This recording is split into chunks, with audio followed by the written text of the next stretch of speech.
جب پوچھا گیا حضور یہ قربانیاں کیا ہیں، فرمایا تمہارے باپ ابراہیم کی سنت ہے، اور فرمایا کہ ان کو خوش دلی سے اللہ کی راہ میں قربان کرو۔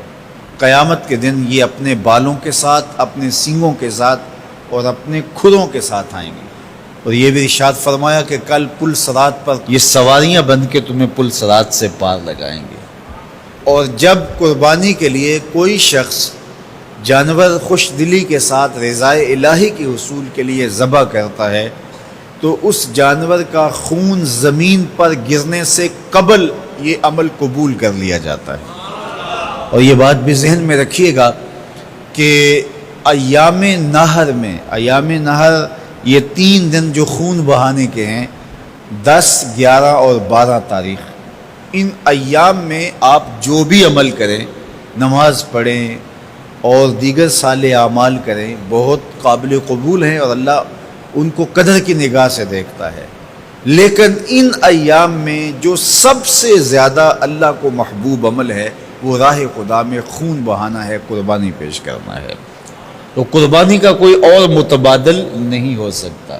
کچھ لوگ یہ فلسفہ ان دنوں کے اندر بیان کرتے ہیں کہ 20-50 ہزار کی قربانی کرنے کی بجائے اتنے اگر کسی غریب کو دے دیے جائیں تو اس کے 2-3 مہینے خیریت سے گزر جاتے ہیں، اور وہ گھر کے اندر جو ہے وہ ضرورت کی چیزیں ڈال لے تو گوشت تو 2-4 دن کے اندر کھایا پیا جاتا ہے، ختم ہو جاتا ہے۔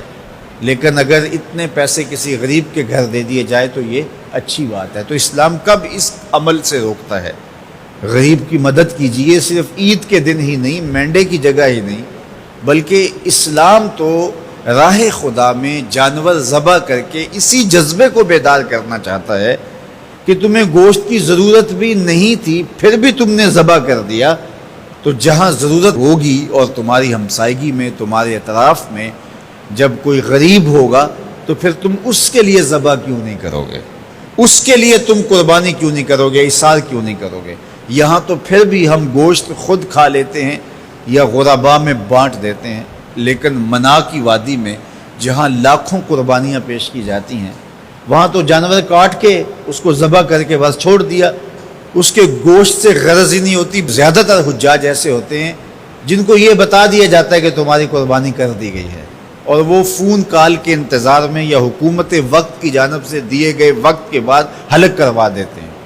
تو انہوں نے نہ اپنا جانور دیکھا ہوتا ہے، نہ اس کو ذبح ہوتے دیکھتے ہیں، تو صرف انہیں ٹائم بتلا دیا جاتا ہے یا ان کو کال کر دی جاتی ہے تو یہ ان کے لیے کافی ہوتا ہے۔